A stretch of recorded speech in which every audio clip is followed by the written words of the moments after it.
Joshua Branstetter's family moved to Alaska in the early 90s. His father was in the military, stationed in Adak. After the base closed down and his dad retired, the family moved to Anchorage. Once they settled in, they looked around for a church, and in 1994, they found Anchorage Baptist Temple. Years later, when Josh was going to high school, he was enrolled in Anchorage Christian School, a private institution run by ABT. He graduated in 2005.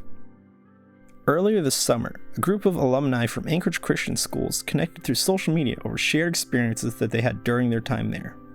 With the help of an open letter from former Miss Alaska, Ariane Adet, over 120 Black, Indigenous people of color have shared their stories. Decades of racial discrimination and abuse they're a victim to while attending ACS and ABT. Joshua is one of the alumni speaking out.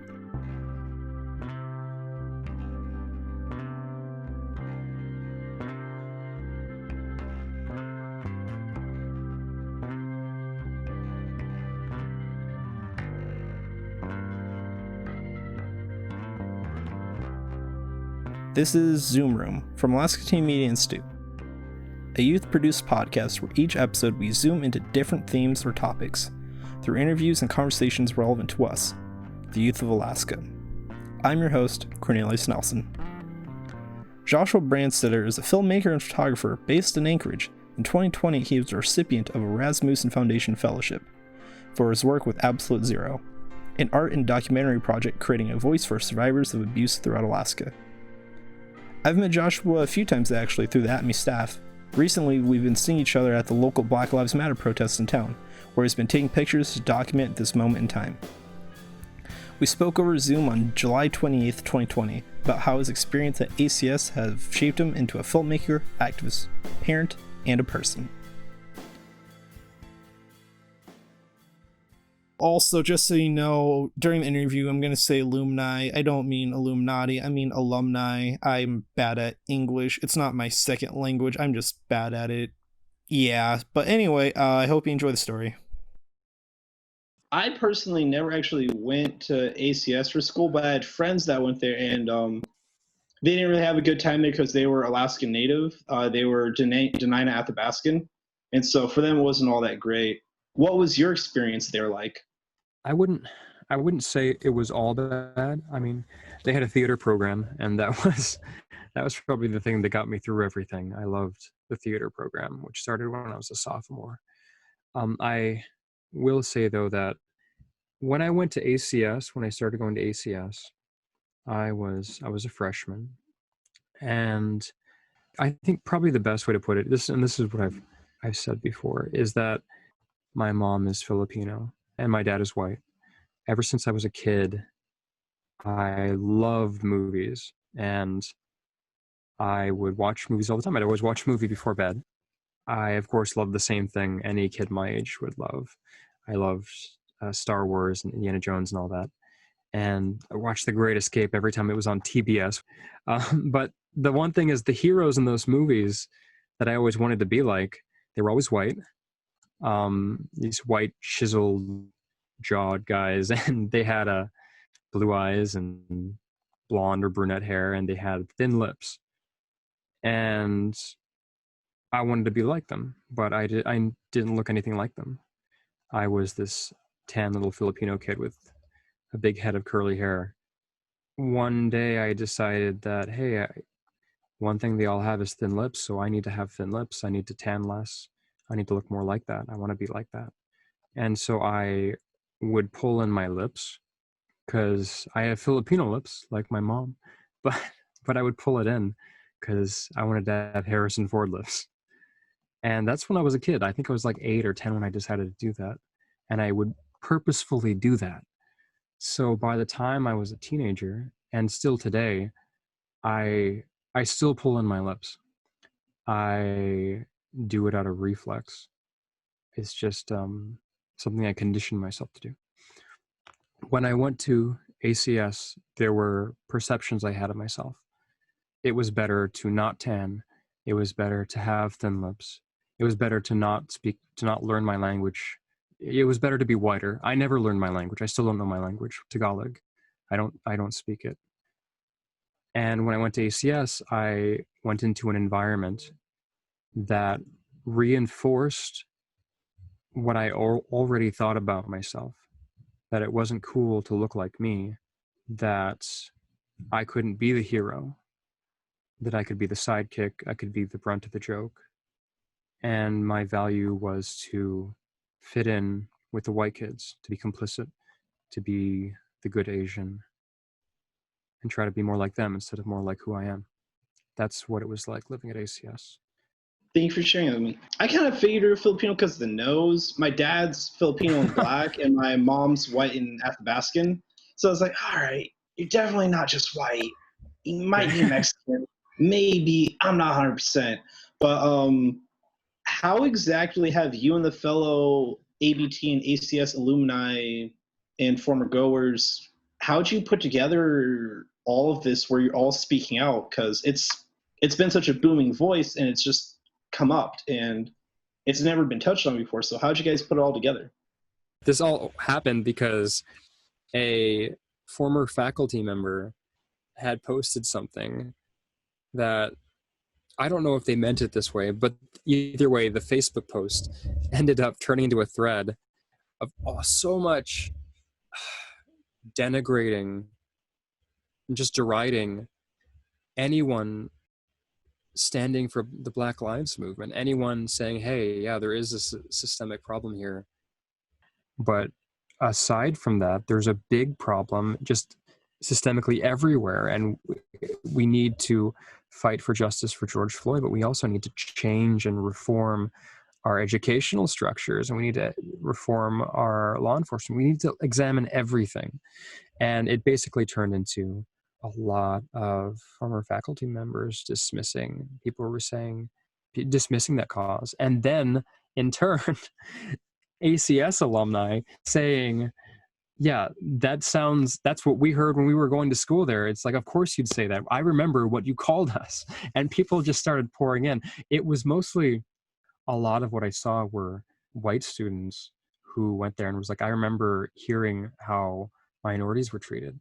And I didn't comment on that post, but it got brought to my attention. And I was like, oh, well, I guess all of that's coming to the surface now. I guess we're going to have that conversation. And I remember someone brought it to my attention, and they were like, hey, you're always talking about what it was like over there. You should reach out to Melina K is what they said, because she was one of the people that we saw talking there and really bringing up some good points. And so I reached out to her, and I was like, hey, we don't know each other, but I'm also an ACS alumni. And I remember so many of these experiences. I remember the names I was called. I remember how the teachers thought it was funny, and how you really didn't have anyone to bring up problems to about this, no one to complain to, because no one would listen to you. And I always thought I was kind of alone. I mean, you're not alone. You know in your mind you're not alone, but you feel alone anyway. And so I remember that, and I remember feeling that way and not having anyone to talk to. So I reached out to her, and she was like, let me get back to you. I'm going to put you in touch with Anna Simmers, and let me get back to you. And so I was like, okay, cool. And the next thing I knew, I was being put in touch with connecting with so many other alumni who had all been messaging the people who had been calling these teachers out. And it's almost like I thought no one else felt this way. As I said earlier, your mind knows better, but your heart feels one way. You feel alone. And suddenly it's like, I'm not the only one that is thinking about this right now. Everyone that went there is thinking about this right now. And we were like, well, what are we going to do about it? So we started connecting and chatting and figuring out, hey, this was not okay. What are we going to do about it? And we've been very busy since. Yeah, I was brushing up on it all, because I only know so much from my experiences, but I wanted to see how was it for everyone. And I've been looking at a lot of the postings and interviews with people from there. One of the ones that really stuck with me was a comment that was given by one student to another, that a faculty member laughed at, and it was, are you mad that your sister has a black butt and you don't? And how common were racial derogations and profilings and things like that on like a general basis? Was it an everyday thing, or was it just like small jokes over time? Basically, ACS was the first time I'd ever been called the N-word. It was the first place I'd ever been called a gay slur. It was the first time I'd ever been called a flip-flop, or like every Asian derogatory term. ACS was the first time I was exposed to racial slurs and just mocking indigenous people. And that was not literally from day one, but pretty much my freshman years when all of this was, I was exposed to all of this. One thing is that the students would say it all the time. They would often say it with like the soft R N-word, but then they would also say it with the hard R N-word. But the thing is that students say that. But the thing that really gets me is that it was not just the students.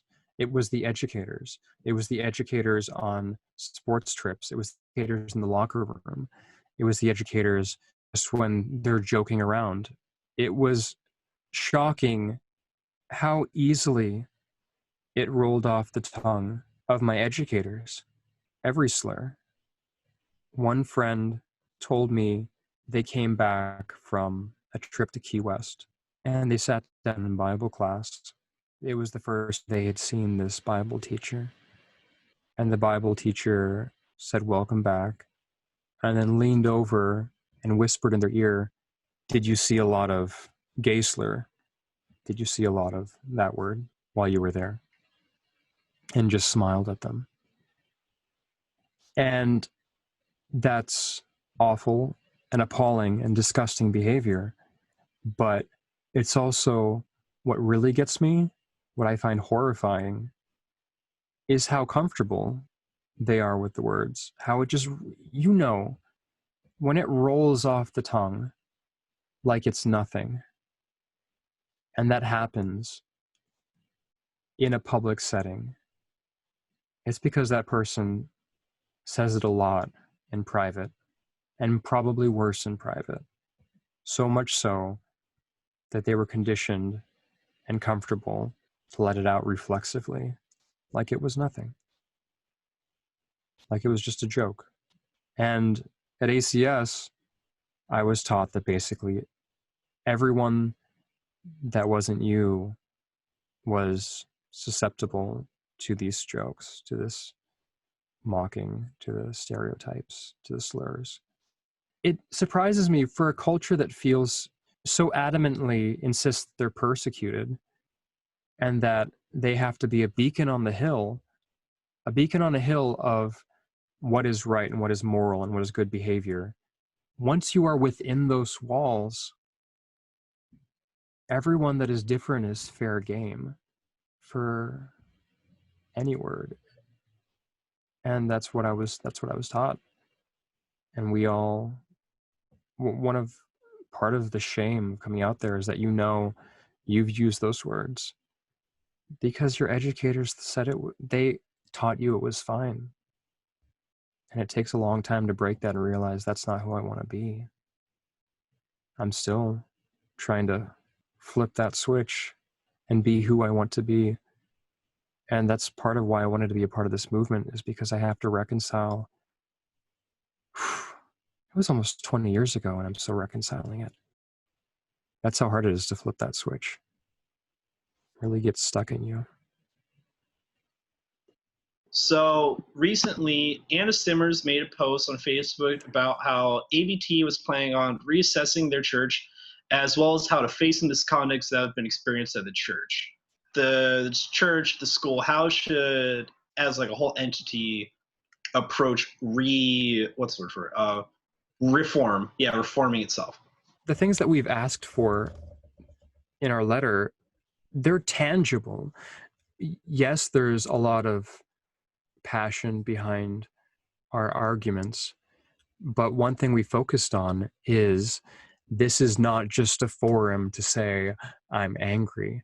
We want to have faith that these faith-based communities can be something that represents minorities as well as it has represented the white community when both demographics are seeking a place to celebrate their faith. And we have been requesting tangible, actionable reform. We want to implement a more diverse administration, one that can have those perspectives that not only strengthen our systems, because we are offering multiple perspectives, the perspective of Black educators, perspective of white educators, perspective of Asian educators, but is not only doing that, but can allow students to feel represented and to feel like they're being heard, and that they have someone they can speak to. That should be the first thing.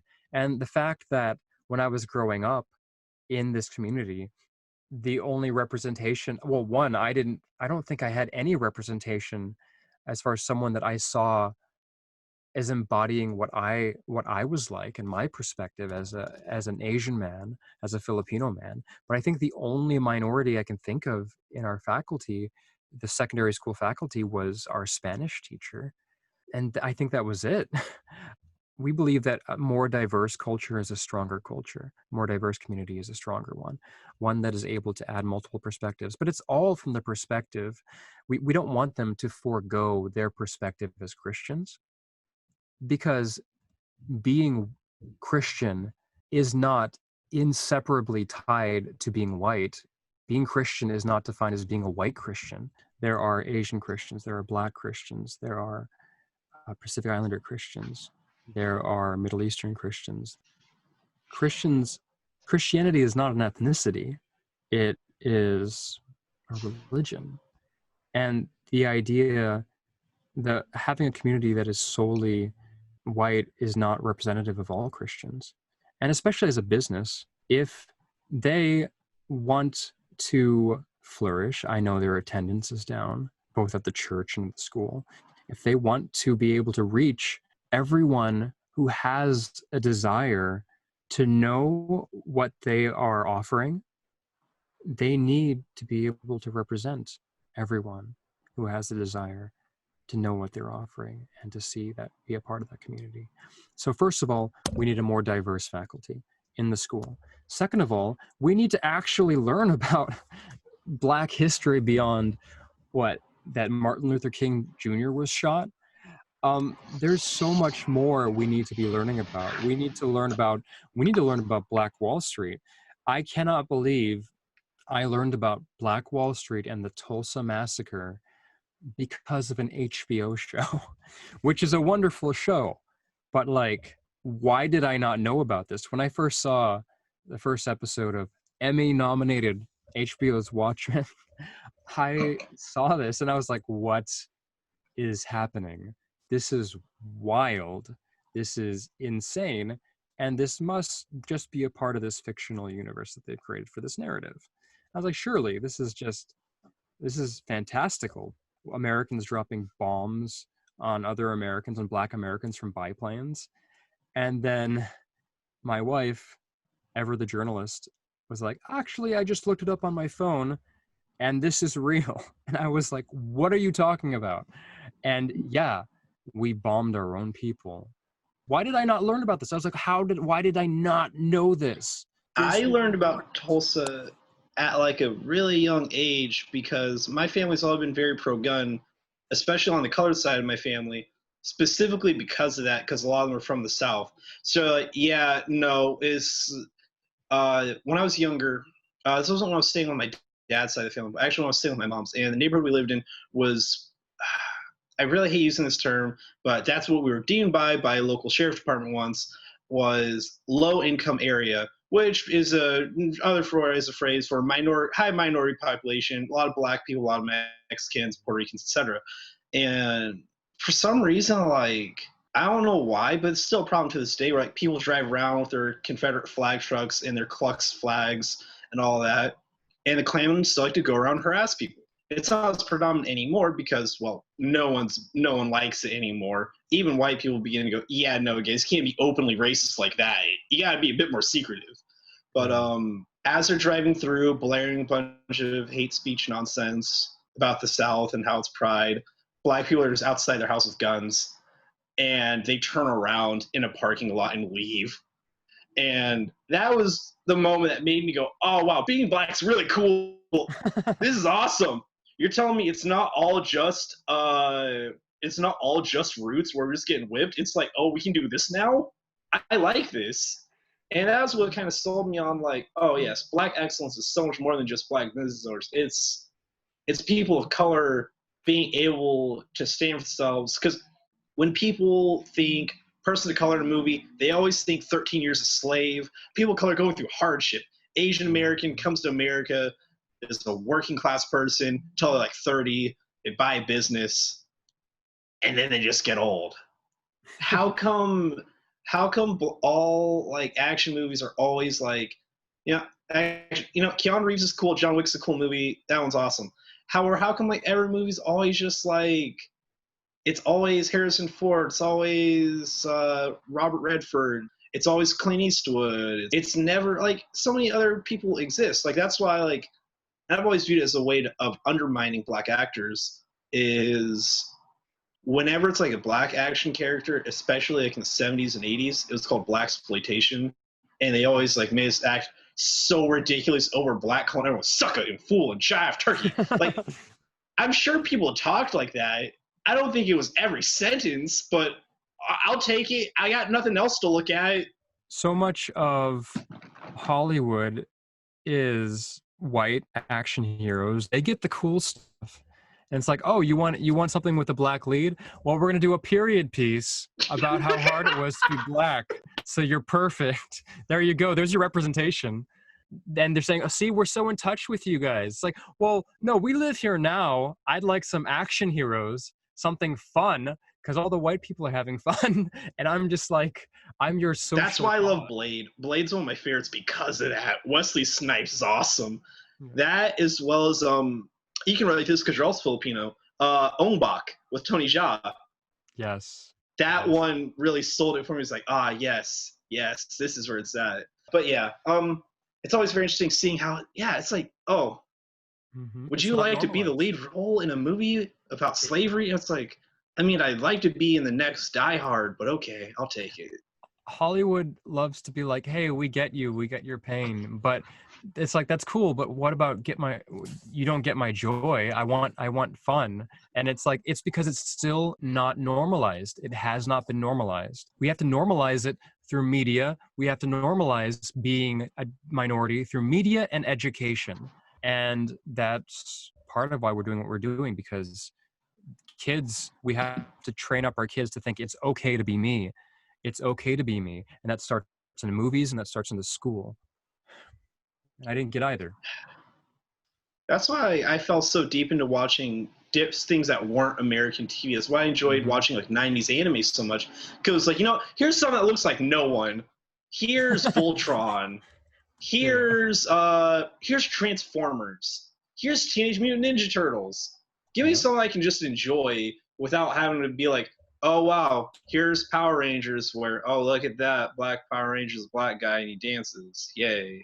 Well, okay, whenever someone asks me, like, who are your favorite filmmakers, I tell them Wong Kar-wai, Edward Yang, Satoshi Kon, Sion Sono. These are my favorite filmmakers. And they're like, who are these guys? They might know who Kurosawa is. Now they know who Bong Joon-ho is. But they'll be like, who are these guys? And I'm like, well, these are the guys that represent me. This is where I have to go to get something that understands my perspective. So I went there. This actually, I can tie this back. I'm going to tie it back in. Watch this.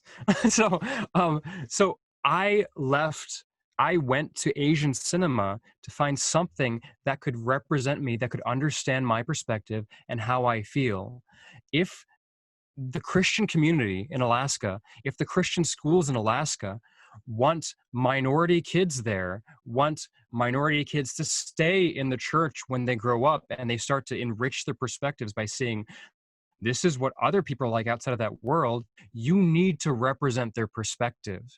I left to find Asian cinema in my TV. I went and put Asian movies into my TV because they had my perspective. If the church, if the school, the Christian private school community cannot represent and understand minority perspectives, then you are not going to keep the minorities. The church will not keep the minorities. They will go to someone who represents their perspective, who understands their perspective, who at least empathizes with their perspective. And thus far, when we have given our perspective that I don't want to be called a flip-flop, I don't want to be called the N-word, I want to be valued the way I look when I have been out in the sun for 3 hours and I come back baked and tanned. I want to be represented as being okay for passing as half black because I have a curly fro, and that's a good thing. I don't need to shave it. I don't need to ask my mom, can you straighten my hair? If you cannot empathize with our perspective, then we're not going to be here. We're going to go somewhere else, to someone who won't dismiss us and won't treat us as less than and as the other simply because of the way we were born. Anyways, that's why I watch Asian movies. So, yeah. Growing up, well, in your case, it was because you watched movies, but for my dad, because he grew up, he lived in the Philippines till he was about 13, and then he moved to America.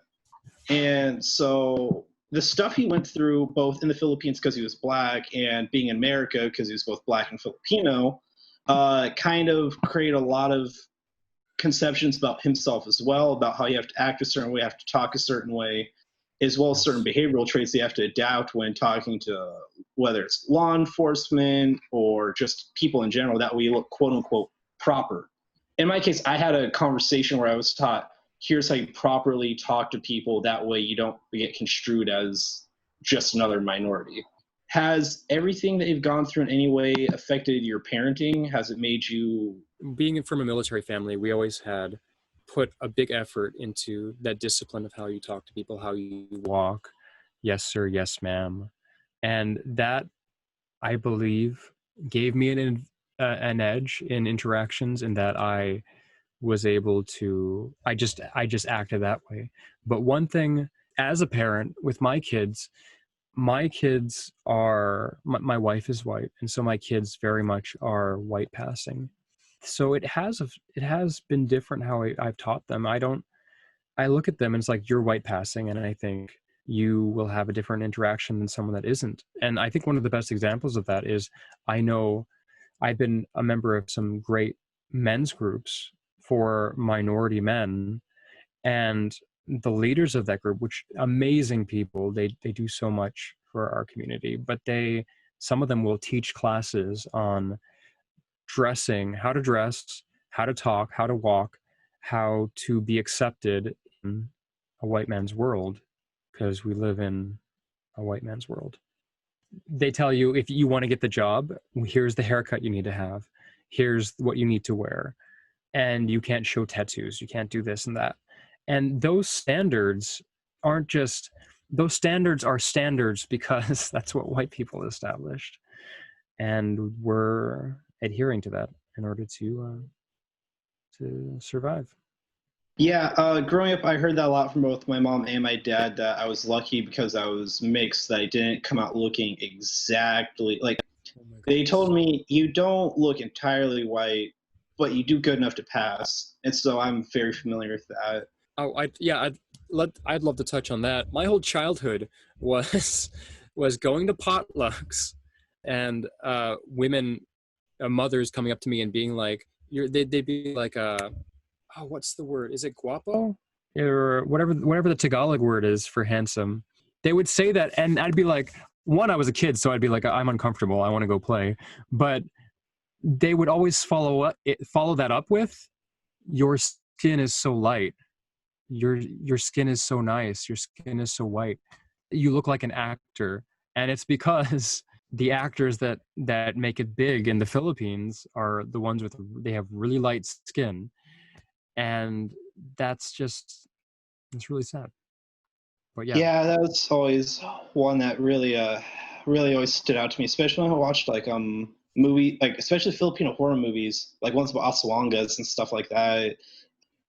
While I didn't go to ABT, being in public school, especially where I went to at Baggage and Bartlett, racial humor, and I really don't like using that phrase because it's not really a thing, was very common.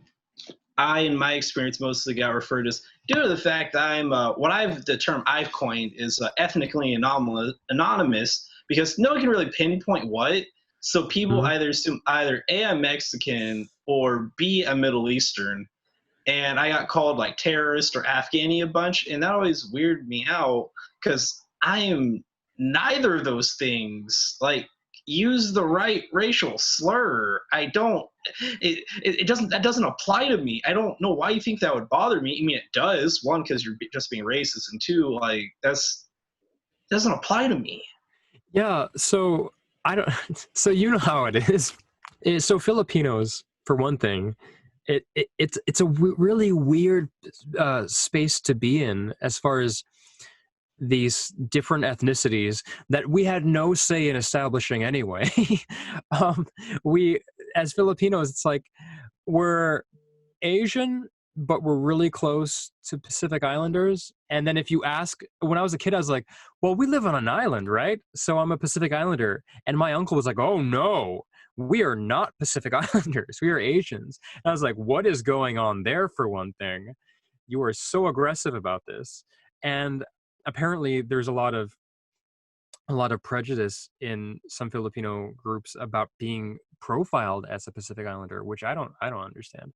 But so as a Filipino, you're stuck in this middle ground of, you're like, what am I, for one thing, because we were also colonized for 300 years. So I guess we're also Hispanic, not Latin. And then also I'm half Filipino. You're part Filipino too. So like nobody knows what I am. And my life growing up was, oh, you're Puerto Rican, or oh, I went to DC once. I went to DC, and it was for when I was in high school. I went to DC, and I remember we were out exiting this leadership conference because it was for a leadership summit thing. And these guys were like, hey, hurry up, we're about to start. And I was like, I don't know you. What's up? It's like, the convention's about to start. They got the food out and everything. And I was like, well, what are you talking about? It's like the Italian convention. And I was like, well, okay, well, I love pasta, so I'm cool with that. But like, so I'm Italian when I'm with Italians. I'm Hispanic when I'm with Hispanics. I'm apparently I've been classified as Pacific Islander before. I'm of some kind of Middle Eastern descent. When I was at ACS, some people were like, oh, are you part Middle Eastern or something? And and then my wife said, I always thought you were part Black too. She's like, I thought you were part Black. I was like, no, I'm not part Black. And I have to establish all the time, it's like, I am not Black, but I sometimes pass as part Black. I'm a Filipino American. So nobody knows what I am, except Filipinos never think I'm Filipino. So that's the one thing, is the Filipinos never think I'm Filipino. I always have to tell them. I'm like, kumusta? And they're like, oh. It's like, they're like, oh. Yeah, it's always fun. I've gotten Middle Eastern. I've gotten Samoan. I get Samoan a lot, and normally I roll with that one just because, like, yeah, sure. I that's my preferred. I mean, it's the closest to Filipino, I guess. It's in the relatively same area, but yeah, it's always fun figuring out what people assume you are. Yes. It hit the point in life where, rather than having to explain what I am, because for a long part of my teenage years, it was very much like, oh boy, here I go having to explain. My mom's half Native, my mom and half white, and part like a quarter, an eighth Native, part white, and German, like a whole bunch of German in my family. And then there's my dad, who's half Black and half Filipino. And having to go through all of that and explain everything and tell them where they're from and explain, oh yeah, my dad's from here, my mom's from there. And to the point where it's saying, I'm going to turn into like a term of pride. I'm going to go all the way and explain it. Like, yeah, my grandpa's from here. He was from Houston. He's moved. And like my family actually was one of the first, part of the very first, people start migrating outward this way and started like trying to dig into like the pioneer history of my family. Cause like, all right, I guess I'll try and like have fun with this since I'm going to have to explain it for like all my life. I think one aspect of America, one story that I haven't seen a lot of that I want to see more of in movies and in everything is the story of being interracial. It's like, because the story of being interracial is what I've experienced my whole life, of not really knowing where I fit, because you have your feet in two worlds, the world that your mom gave you, the world that your dad gave you, and feeling like you don't fully belong to either, and one always thinks you're the other. It's like I'm with white people and they're like, oh, you're a minority, and I'm with Asians, they're like, you're not Asian. It's like, but I am. I'm both. Also, one more thing we're requesting is we've talked about the church and that we want desegregation of the bus system. I don't know if anyone's explained that to you, because it sounds a little confusing at first. There's a separated bus system, because I've heard the phrase busboy before, and I was confused by it because no one explained it to me. And I was like, well, you tell me that maybe people sit in the back of the bus. There's no way they get away with it now. Like, I could see how they would find some way to twist, like, having a specific bus route to, like, poor neighborhoods. Is that what it is? So basically, it's not accurate to say that every kid that came on the bus came from a low-income neighborhood. But you had a system in which you had parents who went to attended church and would bring their kids with them in the car. They were qualified as drive-in kids. Then you would have kids that would come in on the buses, where ABT had all these buses that went all over Anchorage. And these kids would come on the buses and they'd be brought to church. The parents weren't coming to church too, weren't also coming to church. And so they would be brought over there and they would be qualified as bus kids. Drive-in kids for Sunday school would go to drive-in classes. They would go to separate classrooms. There would be like a gym that would be for the second part of the day. You would go to a big gym where they had like a youth pastor speak to you. And for the drive-in kids, the bus kids and the drive-in kids would never mix. The bus kids would go to separate classrooms. They would go to a separate gym. They would not play with the drive-in kids. They would not be taught by these pastors that were teaching the drive-in kids, because they were in different classes. Now, you can be like, well, that doesn't mean that they were segregating people based on their ethnicity. But that's not the way systemic racism works. Who can afford to come and bring their kids in their own car? It's middle-class families or upper-class families. The people that sent their kids on the bus system come from lower-income families. Maybe their parents are working on the weekend. For whatever reason, they cannot come, but they want their kids to go to church. And those are predominantly lower-income families, Black and minority families in Black and minority lower-income neighborhoods. And so you would have church services in which you would see all the drive-in kids, majority white, and then you would see all the bus kids, and they're almost all Black or some other minority. But not only that, that would be for the morning, the first half of the day. The second half of the day, the bus kids would go to the main auditorium to hear Jerry Prevost speak. Big auditorium. And they would always boast they had like 3,000 plus attendees on Sunday of service, which now is like 1,500 is what I hear. They would go and they would sit in specific parts of the balcony. They had to stay in those specific parts of the balcony, and they would have ushers and other whatever staff that would watch them. The drive-in kids were not being placed in the auditorium under the same conditions. We would have a special section. And I remember you would see all the bus kids, and then you see all the driving kids in all of our stupid polo shirts sitting, and we would watch the bus kids, and they would make fun of them. They would call them bus boy, and it was a pejorative. And we would not mingle with them. We would not talk to them. I remember, this is how ingrained I was in that system. When I was still dating my wife, we were like feeling really brave one day, and we were like, hey, let's go sit with the bus kids. Let's see what that's all about. And we sat with the bus kids for the service, and when it was done, we were like, oh, that was fine. See, it was like, hey, they were cool. We're like, hey, man, nice to meet you. And we were so proud of ourselves that we mingled with the bus kids. But think about that. Why is that a big deal? How messed up is that I thought I was so woke, I was so brave, and I was pushing the envelope by sitting with kids that just weren't driven in, that were just brought on a bus. They weren't driven in by their parents. And then Jerry Prevost, I remember so much. This was in the early 2000s, so lots of people still had cell phones already.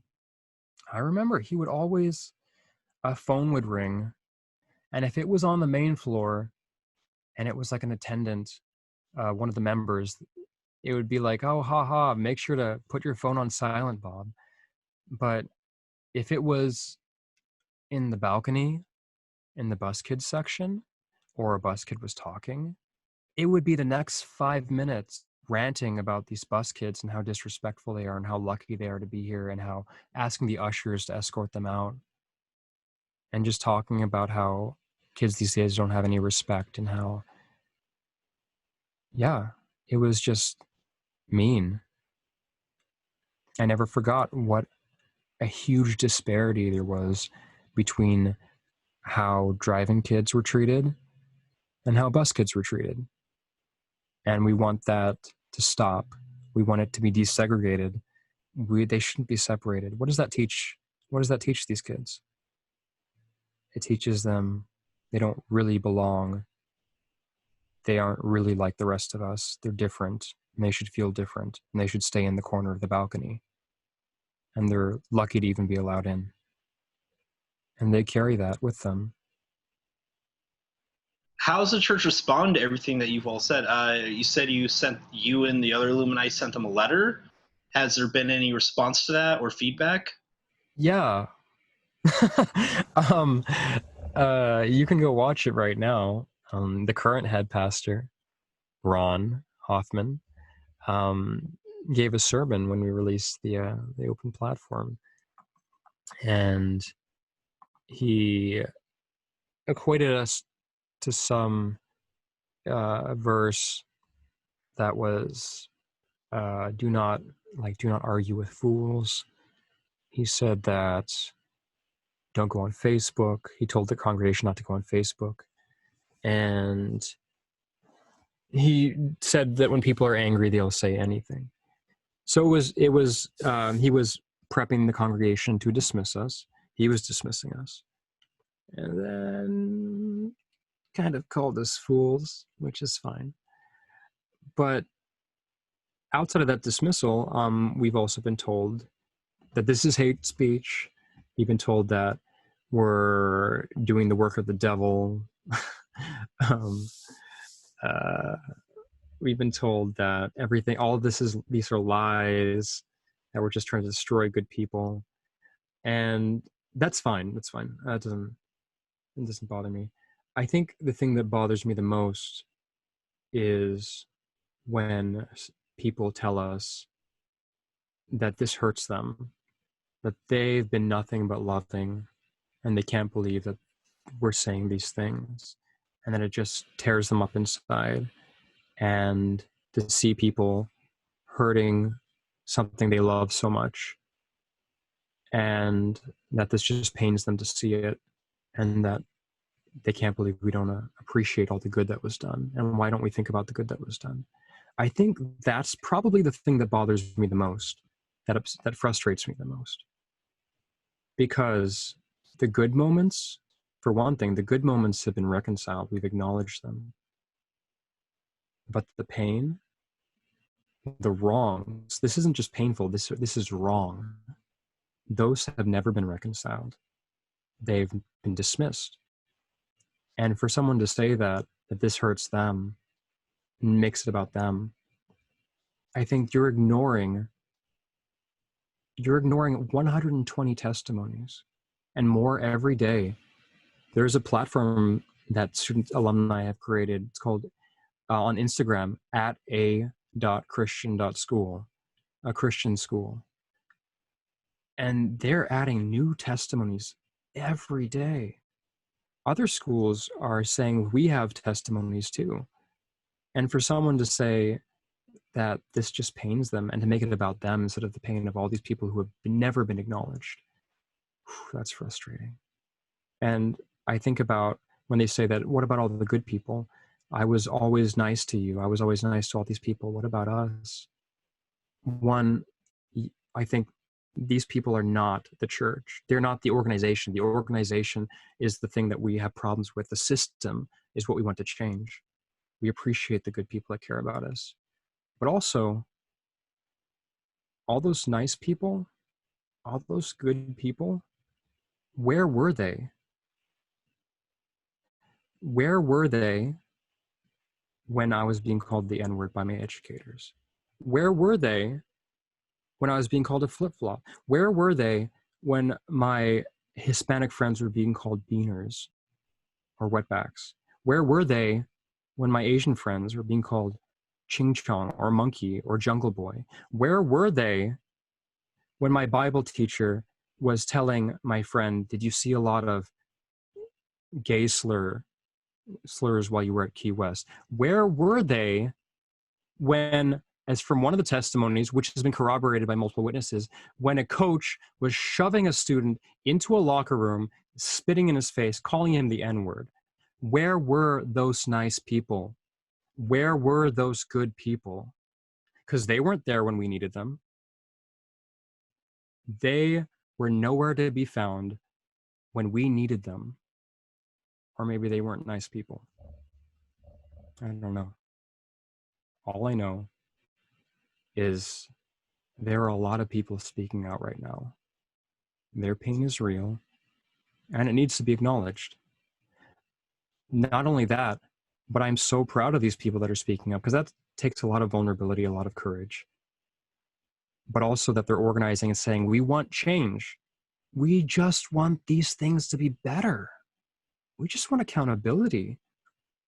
We want kids that are like, were the way we felt, to be valued and to be able to learn about their history and their culture and see educators that represent their perspective.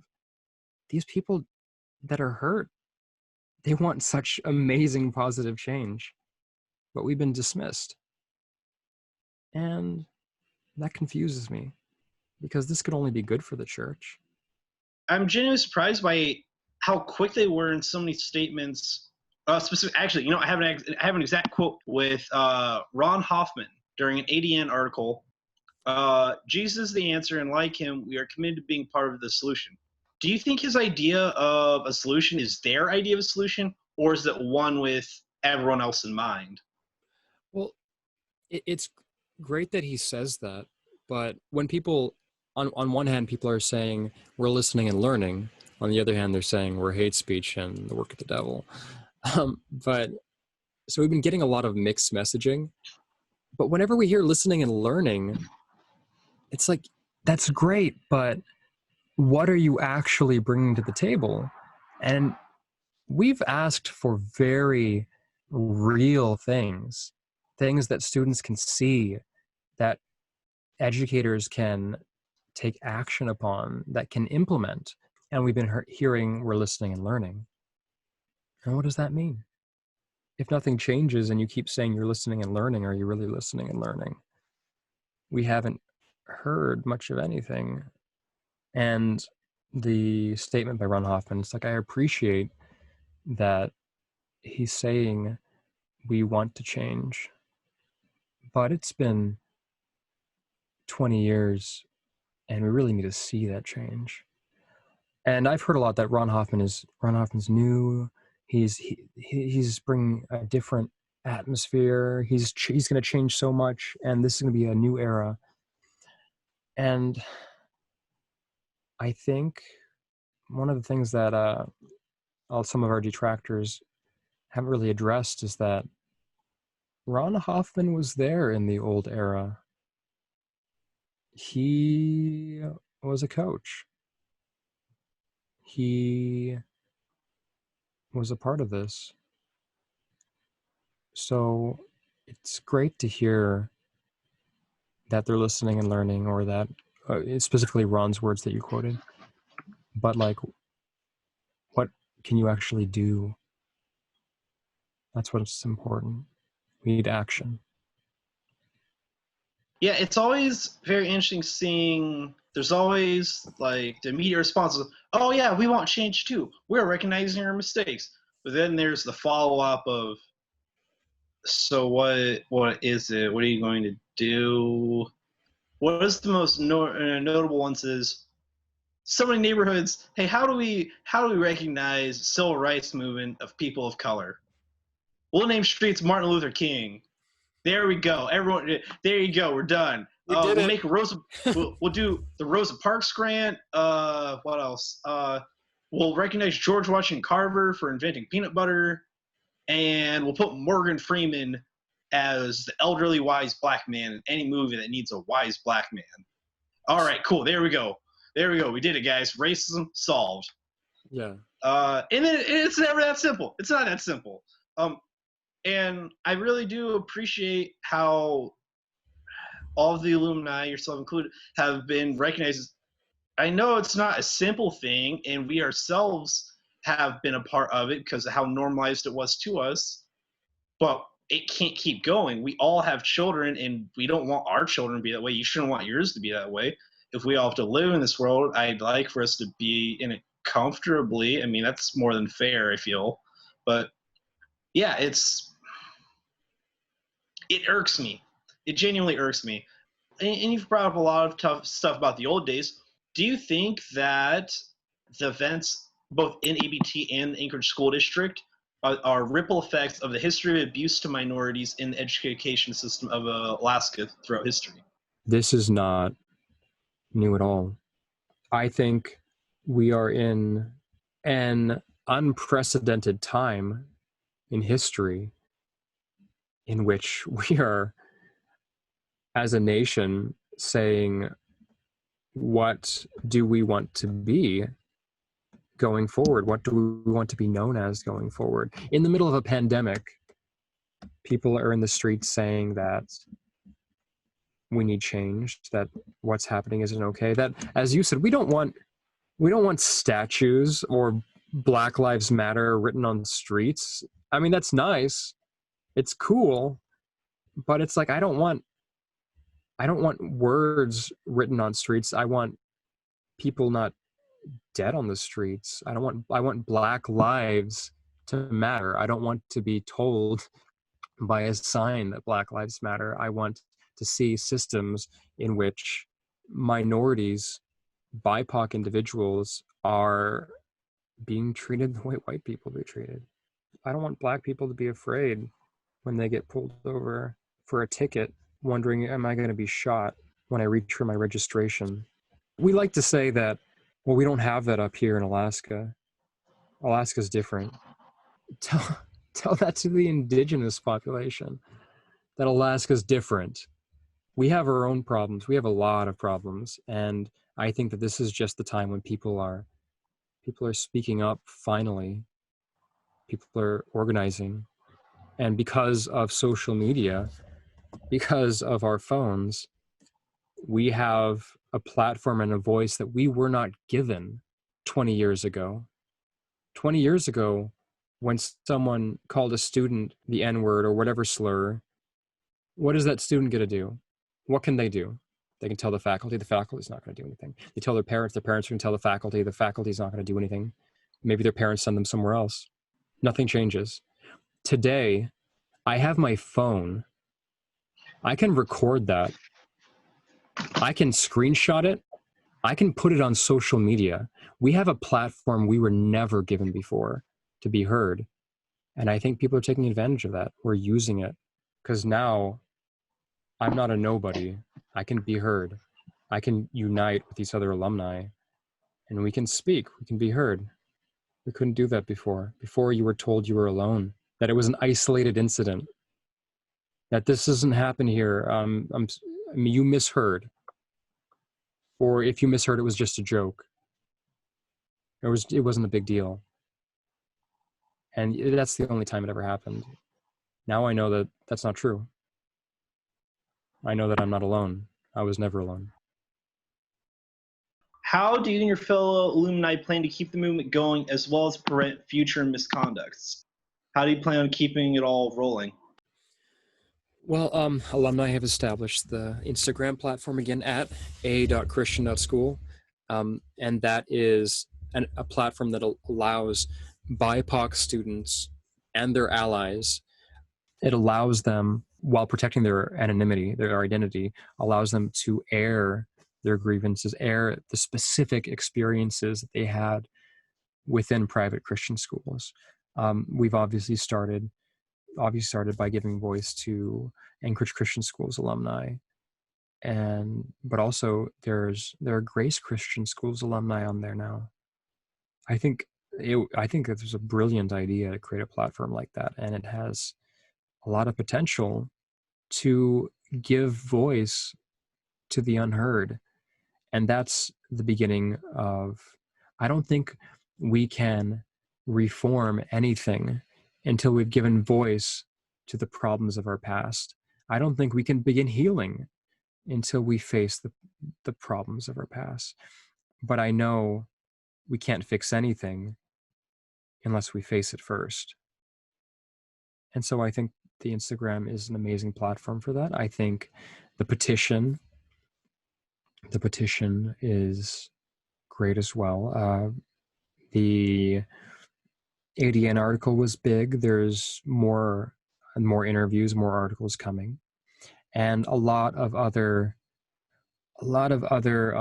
organizations have approached us, or we've approached, that want to listen to us, want to hear our stories, and give us a platform for that, and are backing us all the way. I can't go into everything that we've discussed, but there's a lot more coming. And that gives me hope. Because I don't think I can change everyone's mind. And I'm not really here to change anyone's mind. My perspective, for me personally, can't speak to everyone in the movement.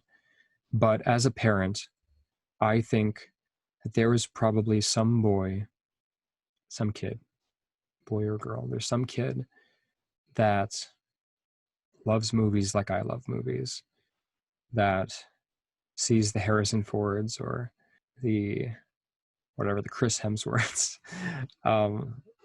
and sees these chiseled, funny, blonde-haired, blue-eyed white heroes and wants to be like them, and is in a very vulnerable time in their life when they're forming their perspective of themselves, their value, their place in society, their identity.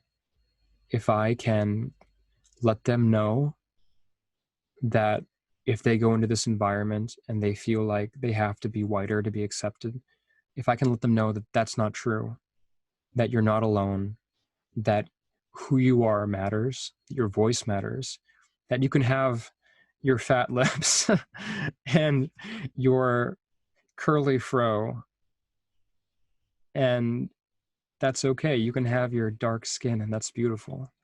If I can let them know they're not alone, they were never alone, and they never have to be alone again, then I've done my job. Thank you so much, Joshua. This has been really good talking to you. Really appreciate you for your time and all of this. It's been a lot for you. I know it's been a lot for me also. But yeah. All right. Thank you so much for your time. Absolutely, man. Thanks for your time, man.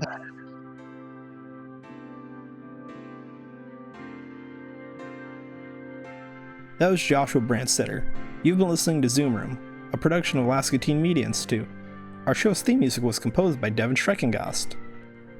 Many thanks to the supporters of our podcast, including the Anchorage Museum at Rasmuson Center, United Way of Anchorage, the Alaska Humanities Forum, and the National Endowment of the Humanities. The views expressed in this program do not necessarily represent the views of the National Endowment of the Humanities or other sponsors. Thanks to our listeners who contribute to our program and help us leverage additional funds and grants. If you'd like to support our youth voices in Anchorage and help keep our podcast going, you can donate to our organization by going to alaskateenmedia.org and clicking donate. Also on our website, you can learn more about what our organization does, listen to past episodes of our podcast, or find how you can get involved. You can also follow us on Facebook, Instagram, and Twitter. For Alaska Teen Media Institute, I'm Cornilius Nelson. Thank you for listening.